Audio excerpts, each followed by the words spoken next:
जय जगन्नाथ। नमस्कार प्रिय दर्शक बंधु, मु गिरिजा प्रसाद साहू आपण मानू मो ओडिया साहित्य गल्प कविता एवं भजन कार्यक्रम को स्वागत जनाऊँ। प्रिय दर्शक बंधु, आज विषय वस्तु हूँ चारिधाम। से चारिधाम से लीलामय प्रभु श्री जगन्नाथ विषय आज किसी आलोचना करवा। जय जगन्नाथ स्वामी नयनर पथगामी, भव तुमे भव तुमे भव तुमे। हे प्रभु श्री जगन्नाथ, हे मंगलमूर्ति, समस्त मंगल करतु। यह आमर इच्छा एवं तांकर क्षेत्र ओडिशा भूमि सत्य। से खाली ओडिशार बड़ ठाकुर नुहति, से खाली ओडिशार बड़ ठाकुर नुहति, से सारा भारतवर्षर, सारा पृथ्वीर, सारा ब्रह्मांडर से हेले बड़ ठाकुर। से सारा ब्रह्मांडर हेले बड़ ठाकुर, किंतु तांकर क्षेत्र ओडिशा। यही तो कथा। किंतु से जगतर नाथ जगन्नाथ, से जगतर नाथ जगन्नाथ। तांकर नाम चारि अक्षर, तांकर नाम चारि अक्षर, तांकर धाम चारि, से चतुर्था मूर्ति, तांकर आयुध चारि। आज्ञा चारि तो एमती अनेक तत्व अच्छी। ये चारि अनेक तत्व अच्छी, जो तत्व बखाणिबा कष्टकर। कारण से इच्छामय, से इच्छामय। तांको इच्छाकृत सृष्टि रे जहाँ किसी निर्मित होता है तादेह पूर्णता थाए, समाजर मंगल रुचि रही है, जनकल्याण होता है। तेणु से इच्छामय जहाँ इच्छा तैयारी करते से ही हूँ सत्य। तेणु यही चारिधाम तत्व बखाणिबा एत सहज नुह। एटा कहीं केते पुरातन वेद आउ इतिहास प्रमाण रही। आर अनेक गुड़ तत्व रही। जो जगन्नाथ पुरी, जो श्रीक्षेत्र पुरी जगन्नाथ धाम चारि धाम मध्यरु गोटे एवं अन्यतम। यह चारि धाम मध्यरु श्रेष्ठ धाम कहुए। कारण भक्त जेते जोठारे तीर्थ भ्रमण करी आसे, शेषर से जदि श्री जगन्नाथ धाम दर्शन न करे, से दर्शन किसी मूल्य न थाए। यह आमर वेद पुराण मध्य करे। ये भक्त और भगवान कथा। तेणु से जहाँ भी हो, से जगन्नाथ इच्छा पूर्ण हो। जो जगन्नाथ मंदिर, जो जगन्नाथ पुरी श्रीक्षेत्र अनेक किसी गुड़ तत्व और रहस्य लुचि रही। जो गुड़िक जो रहस्य को एजागत आज वैज्ञानिक तार अर्थ पाइनि, गोटे गोटे रहस्यर अर्थ से पाइनि। आज पर्यटन वैज्ञानिक खोजुची, गोटे उदाहरण दूसरी। पुरी जगन्नाथ मंदिर ऊपर 14 हाथ समुद्र पतन उच्च। पुरी जगन्नाथ मंदिर ऊपर आई 14 हाथ हूँ समुद्र पतन। तेणु श्रीक्षेत्र समुद्र गर्भरे तो पानी बाड़ी आसा कथा नुहे कि। तेणु कहीं आज्ञा अच्छी। ये हूँ प्रभुंर कृपा, ये हूँ प्रभुंर लीला। से लीला हो लीला किए बुझे। तेणु वैज्ञानिक भी तार बहुत अनेक तत्व, अनेक रहस्य रही, अनेक तत्व, अनेक रहस्य रही। जो गुड़िक जो रहस्य को आज वैज्ञानिक माने तार अर्थ खोजी पाइले। अनेक तत्व रही। पुरी आज्ञा वर्ष बुले भी तार गोटे गोटे तत्व तुम खोजी पाइल। केते पंडित, केते भक्त, केते कवि लेखक गले किंतु तार तत्व को बखाणी पारना। यही हूँ श्री जगन्नाथ। ये जगन्नाथ श्रीक्षेत्र धाम। द्वितीय कथा है कहवार उद्देश्य है, आपण जी जो जिते मंदिर बनतु आज्ञा किसी असुविधा ना। जी जो जिते प्रतिमा रखू कि जगन्नाथ मूर्ति कर धरी बुलू किसी असुविधा ना। किंतु जदि देखा जाए प्रत्येक ओडिशावासी घरे क्या घरे जदि जगन्नाथ पूजा पाउन କହିବେନି। ଯେତେ ଗରିବଟିଏ ହଉ ତା କୁଡ଼ିଆରେ ସେ ପ୍ରଭୁ ଶ୍ରୀ ଜଗନ୍ନାଥଙ୍କ ଫଟୋଟିଏ ରଖି ପୂଜା କରେ। ଏ ହେଉଛି ତାର ଭକ୍ତିର ପ୍ରତୀକ। କିନ୍ତୁ ସେଇ ବିଗ୍ରହ ପୁରୀରେ ଅଛି। ସେଇ ବିଗ୍ରହ ପୁରୀ ଶ୍ରୀକ୍ଷେତ୍ରରେ ଆମେ ଦେଖିବାକୁ ଯାଉ। କାହିଁକି ଆଜ୍ଞା ଯାଉ? ସେ ହେଲେ ବଡ଼ ଠାକୁର, ସେ ହେଲେ ପୂର୍ଣ୍ଣ ପରମ ବ୍ରହ୍ମ, ସେ ସ୍ୱୟଂ ବିରାଜମାନ। କିନ୍ତୁ ସେଠାରେ ଯେଉଁ ପ୍ରତ୍ୟକ୍ଷ ଦର୍ଶନରେ ଯାହା ମିଳିଥାଏ, ଯେଉଁ ଶାନ୍ତି ଆସିଥାଏ, ଅନ୍ୟ କେଉଁଠି ନଥାଏ। ସେ ହେଲେ ଜଗନ୍ନାଥ। ସେ ସମସ୍ତଙ୍କର ଇଷ୍ଟ। ତେଣୁ ତାଙ୍କ ନିକଟକୁ ଯିଏ ଯେଉଁ ଭାବରେ ଯାଇଛି, ପ୍ରଭୁ କାହାକୁ ନିରାଶ କରିନାହାନ୍ତି, କାହାକୁ ଖାଲି ହାତରେ ଫେରି ନାହାନ୍ତି। ଯିଏ ଯେଉଁ ଭାବରେ ଯାଇଛି ତାର ଭାବ ଅନୁଯାୟୀ ତାକୁ ତାର ଫଳ ଦେଇଛନ୍ତି। କିନ୍ତୁ ହୁଏତ ତାଙ୍କର ନିର୍ଦ୍ଦେଶ, ତାଙ୍କର ସଂକେତ କିଏ ବୁଝିବାରେ ଅସମର୍ଥ ରହିପାରେ, ଏଣୁ ସେ ପାଇନପାରେ। କିନ୍ତୁ ସେ ହେଲେ ଭାବର ଠାକୁର, ସେ ଭାବରେ ସବୁକିଛି ପ୍ରଦାନ କରନ୍ତି। କିନ୍ତୁ ପ୍ରକୃତ ଯେ ଭକ୍ତ ସେ ହିଁ ଜାଣିଛି। ଯେତେବେଳେ ଭକ୍ତଟିଏ ଅସହାୟ ମନରେ ଅଶାନ୍ତିର ଦ୍ୱନ୍ଦ୍ୱ ଖେଳିଯାଏ, ସେ ଜଗନ୍ନାଥ ଧାମକୁ ଧାଇଁଯାଏ। କିନ୍ତୁ ଜଗନ୍ନାଥ ସେହି ଭାବ ଅନୁଯାୟୀ ତାଙ୍କୁ ଯେଉଁ ନିର୍ଦ୍ଦେଶ, ଯେଉଁ ସଂକେତ ଦେଇଥାଏ, ଯେ ପ୍ରକୃତ ଭକ୍ତ ହୋଇଥିବ ସେ ତାର ଅର୍ଥକୁ ଠିକ୍ ସେ ବୁଝିପାରିବ। ଆଉ ଦ୍ୱିତୀୟ କଥା ହେଲା, ଏହା ସମସ୍ତେ ବୁଝିପାରନ୍ତି। ମୂଢ଼ମାନେ କାହିଁକି ଜଗନ୍ନାଥଙ୍କର ତତ୍ତ୍ୱ ବୁଝିବେ? ହେ ପ୍ରଭୁ ଜଗନ୍ନାଥ, ଏତିକି କାମନା ସମସ୍ତଙ୍କୁ ସଦ୍ବୁଦ୍ଧି ଦିଅନ୍ତୁ। କହିବାର କଥା ହେଲା, ଅନେକ ସ୍ଥାନରେ ଜଗନ୍ନାଥ ମନ୍ଦିର ଅଛି, ପ୍ରତିମା ପୂଜା ହେଉଛି, ଏହା ଅତ୍ୟନ୍ତ ଭଲ କଥା। ଏ ତ ଭକ୍ତିର ପ୍ରତୀକ। କିନ୍ତୁ ତାକୁ ଯଦି ଧାମ ବନାଯାଏ, ଏହା ଜଗନ୍ନାଥଙ୍କର ଇଚ୍ଛାକୃତ ସୃଷ୍ଟିକି ଅଙ୍ଗୁଳି ଦେଖାଇବା ସହିତ ସମାନ। ତାଙ୍କର ଅସ୍ତିତ୍ୱ ଉପରେ କୁଠାରଘାତ। ଏହା ଏକ ଅପରାଧ। ଖାଲି ଅପରାଧ ନୁହେଁ, ଏହା ଏକ ଧର୍ତ୍ତବ୍ୟ ଅପରାଧ। ଏଣୁ ମହୋଦୟା ମମତା ବାନାର୍ଜୀଙ୍କୁ ମୋର ଗୋଟିଏ ପ୍ରଶ୍ନ।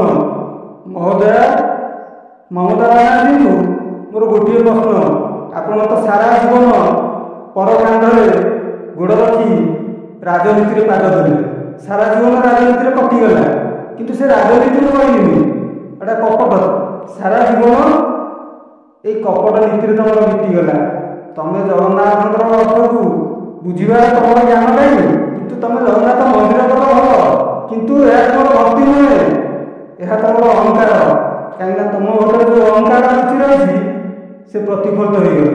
ଏହା ତ ସମସ୍ତଙ୍କ ଆଖିରେ ଧୂଳି ଦେଇପାର, ତମେ ସମସ୍ତଙ୍କ ଆଖିରେ ଧୂଳି ଦେଇପାର, କିନ୍ତୁ ଭକ୍ତମାନଙ୍କ ଆଖିରେ କେବେ ଧୂଳି ଦେଇପାରିବନି। କ'ଣ ଭାବୁଛ? ତମେ ଦ୍ୱିତୀୟ ଧାମ ଗଢ଼ି ବାବା ନେଇଯିବ?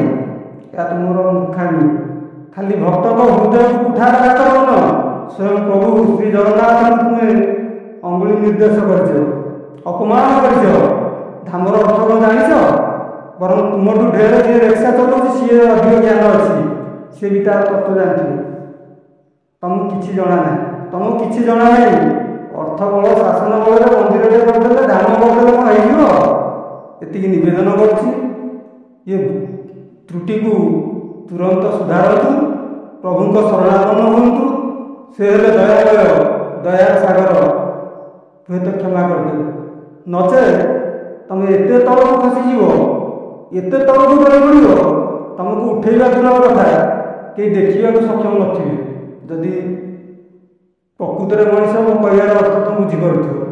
ଇତିହାସ ସାକ୍ଷୀ ଅଛି, ଯଦି ତମେ ପ୍ରକୃତରେ ଜଗନ୍ନାଥଙ୍କୁ ମାନୁଛ, ଜଗନ୍ନାଥଙ୍କର ଏକ ପୁରାତନ ବୃତ୍ତାନ୍ତ ମନେ ପକାଇ ଦେଉଛି। ଦ୍ୱାପର ଯୁଗର କଥା। ରାଜା ଚନ୍ଦ୍ରକ ସେ ବାସୁଦେବ ଭଗବାନ ଶ୍ରୀକୃଷ୍ଣଙ୍କ ଲୀଳାରେ ଏତେ ମୁଗ୍ଧ ହୋଇଯାଇଥିଲା ଯେ ସେ ନିଜକୁ ଭୁଲି ଯାଇଥିଲା।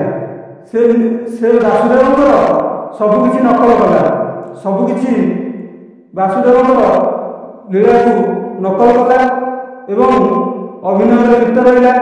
ତେଣୁ କିଛି ସହକର୍ମୀ, ମିତ୍ରଗଣ, ବନ୍ଧୁ ସହୋଦର ଏମାନେ ଉତ୍ସାହିତ କଲେ ଏବଂ से आगक आगक शक्तिशाली हो चलला किंतु ता भितर ताकू अहंकार आई बसला जहाँफल से निजर अस्तित्व को बुझीपारा से निजे कौन जापारानी से अहंकार लगी बसला से अभिनय करू से निजक भाविला से सर्वशक्तिमान से ही स्वयं वासुदेव यह भी प्रचार कला से तो लीलाबल क्या केवे निराश करना ताकुबा किपरि निराश करता ताकुबा किपरि निराश करता जेतबले पुंड्रकर उद्धत बढ़ीगला स्वयं वासुदेव स्वयं निजे पुंड्रकर सम्मुख हेले किंतु तथापि मूढ़ पुंड्रक से सत्य को देखी जापारे कारण से अहंकार संपूर्णता ग्रास कर से शक्ति को नहीं एत भ्रमित थिला तेणु से स्वयं भगवान को जापारे तेणु से भगवान को आह्वान कला मुझे सर्वशक्तिमान मो पाखे सबकि अच्छी मुझे प्रकृत वासुदेव सबु शक्ति सामर्थ प्रयोग कला किंतु विफल है शेष तथापि अन्य मिथ्या सत्य को प्रमाणित करने जाए से कहला जदि मो पाखे सुदर्शन चक्र था मु वासुदेव को उचित शिक्षा दियो कारण मुझे प्रकृत वासुदेव मोर चक्र को छलना कर छलिया कृष्ण नहीं जदि मो सुदर्शन चक्र को मत फेरे दिंता मोर उचित शक्तिर प्रयोग कर प्रभु ताहा भी स्वीकार कले कहले हे पुंड्रक हे द्वितीय वासुदेव तुम्हें प्रकृत वासुदेव तेणु तुमको मु सुदर्शन चक्रटी प्रदान करुँच कि मूढ़ कहीं बुझे रहस्य से जो चक्र को अति आकुल सहित ग्रहण करथिला से चक्र भार को से निजे संभाली पारानी से चक्र भार को से निजे संभाली पारानी जहाँद्वारा से चक्र पेशी हो जीवन चलीगला तेणु यही हूँ प्रभुत्व लीला तुम्हें चतुर्थ धान बदल जो नकल धान तैयारी करते बड़ी पड़ो तुम निजे भी जान रखो हो से इच्छा मनकर इच्छा एति आशा करे से प्रभु आपण को सद्बुद्धि प्रदान करतु एवं आपणकर भूल बुझी पारे यदि अत्यंत खुशीर कथा नचे दिन आसो निश्चित तुम एत तलक खसीज तुमको उठेबाई किए नथिबे ये चारि धाम कथा हो से जहाँ भी हो से इच्छा मंत्र कृपा तेणु तांकर इच्छा ही पूर्ण हो तेणु प्रिय दर्शक बंधु से प्रभु कृपार जो भजन टे लिखित होती आपण सम्मुखरे मो निजस्व बयस किसी शुणाऊँगी कारण मुझे जानी जन संगीतज्ञ नुहे किंतु पर कौन संगीतकार माध्यम प्रकाशित करी यह मोर लक्ष्य अच्छी किंतु ता पूर्व मुझे संगीतटी मो निजस्व कंठरे गाई शुणा चाहूँगी भजनटीर विषय है पंचम धाम भजनटीर विषय है पंचम धाम आहे जगन्नाथ प्रभु परम ब्रह्म आहे जगन्नाथ प्रभु परम ब्रह्म होई नीलाचलवासी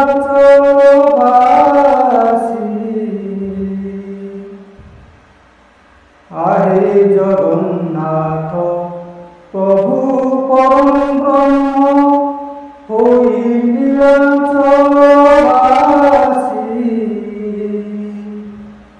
नपरे पलक ब्रह्मांड देखई नपरे पलक ब्रह्मांड देखई तुम बड़ चकाखी भक्त नयन लुह धारे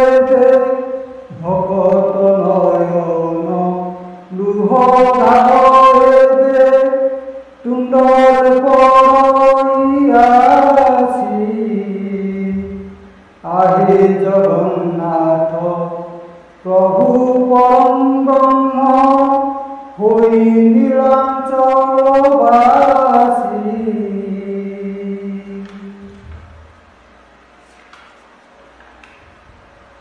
साक्षी रूपे ठाई नीलाचले रही, साक्षी रूपे ठाई नीलाचले रही, उदासीन भाव साजी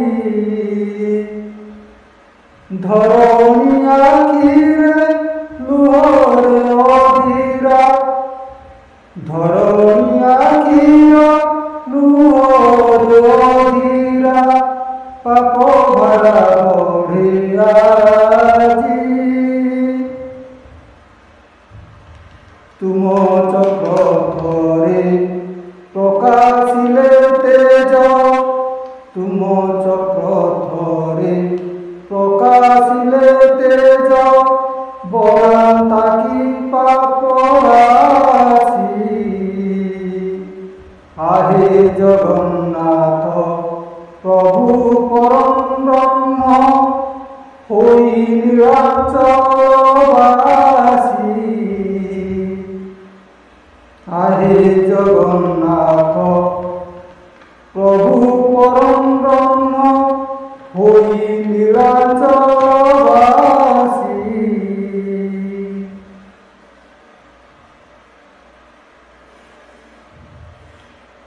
प्राणी मध्ये नर भाविछि तर, प्राणी मध्ये नर भाविछि तर, धरा ईश्वरा। सत्य धर्म जीलोक पाइअछि, दानव भावरे भरा। जीवन जे चातनारे जले, जीवन जे चातनारे जले, अमाहुति अछि आसी। आहे जगन्नाथ प्रभु परम ब्रह्म, आहे जगन्नाथ प्रभु परम ब्रह्म होई नीलाचलवासी। आहे इच्छामय तुम इच्छा बिना, आहे इच्छामय तुम इच्छा बिना, मरुतन जाई। चारि धाम सते उणा की होइला, चारि धाम सते उणा की होइला, पंचम धाम चाही। लीलामय तुमे महाकाल होई, लीलामय तुमे महाकाल होई, अधर्म कुदियो नासी। आहे जगन्नाथ प्रभु परम ब्रह्म होई नीलाचलवासी। आहे जगन्नाथ प्रभु परम ब्रह्म, आहे जगन्नाथ प्रभु परम ब्रह्म होई नीलाचलवासी।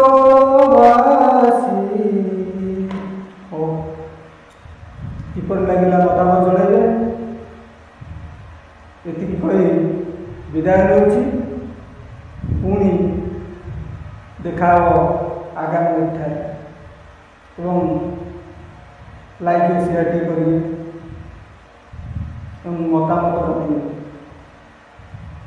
जय जगन्नाथ।